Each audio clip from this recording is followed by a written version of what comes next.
Sur ce film, j'ai eu la chance de diriger Michel Larocque au cinéma et c'est un cadeau. Et comme si ça suffisait pas, rajouter Caris dedans. C'est un métaverse de dingue. Moi, il y a un trait commun entre tout ça, c'est que partout, même là, quand je fais cette interview, je m'amuse. Et si ça faisait 5 ans que tu n'étais pas monté sur scène, on t'avait beaucoup vu au cinéma, mais maintenant tu es devenu réalisateur. De la même manière que j'ai jamais voulu monter sur scène, que j'ai jamais voulu être comédien, faire du cinéma, j'ai jamais pensé une seule seconde dans ma vie que j'allais réaliser un film. Et ben c'est venu malgré moi. J'étais avec un producteur qui s'appelle Daniel Torjman, qui a notamment produit Aladdin. Et en fait, donc on était sur un projet de film. Et en fait, à un moment donné, par rapport au personnage du film, je lui dis en blague vraiment. Mais je pense que c'était inconscient. Mais gars, en fait, si on trouve pas un réalisateur, je peux le faire. Et il m'a dit, bah vas-y, on y va.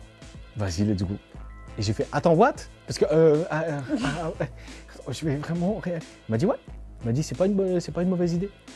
Donc vas-y, on y va. Et alors, tu as réussi à réunir Michel Larocque et Caris sur ton film. Ouais. C'est quoi cette dinguerie? Sur ce film, j'ai eu la chance de diriger Michel Larocque au cinéma et c'est un cadeau. Et comme si ça suffisait pas, rajouter Caris dedans. Mais c'est quoi ce métaverse? C'est un métaverse de dingue, mais c'est pour ça que c'est fou et j'ai vraiment une chance d'avoir fait un premier film qui est aussi généreux dans le casting et très original aussi dans le scénario. Et du coup, ça va parler de quoi et à quoi Je peux pas tout spoiler. Alors ça sort en 2026, début 2026, j'espère, on croise les doigts. C'est l'histoire de Maxime et Maxime, son rêve, c'est d'être un agent infiltré. C'est pour ça que le film s'appelle L'Infiltré. C'est d'être un agent infiltré et il va avoir une chance d'infiltrer, mais pas comme il le souhaitait ou en tout cas comme il l'imaginait. Mais justement, toi, tu parles beaucoup de concours de circonstances. Tu es monté sur les planches parce que tu t'es fait virer de ton BTS. Ouais. Tu deviens réalisateur parce que tu le dis en blague. Ouais. Finalement, qu'est-ce que tu aurais envie de dire à un jeune qui veut se lancer dans tout ça? Moi, il y a un trait commun entre tout ça, c'est que partout, même là, quand je fais cette interview, je m'amuse. Si tu t'amuses pas,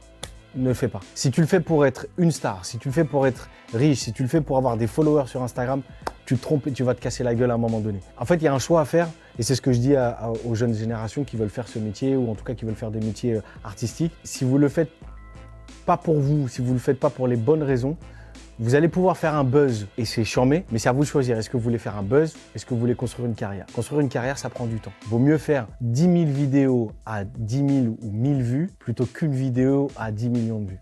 Et on t'oublie.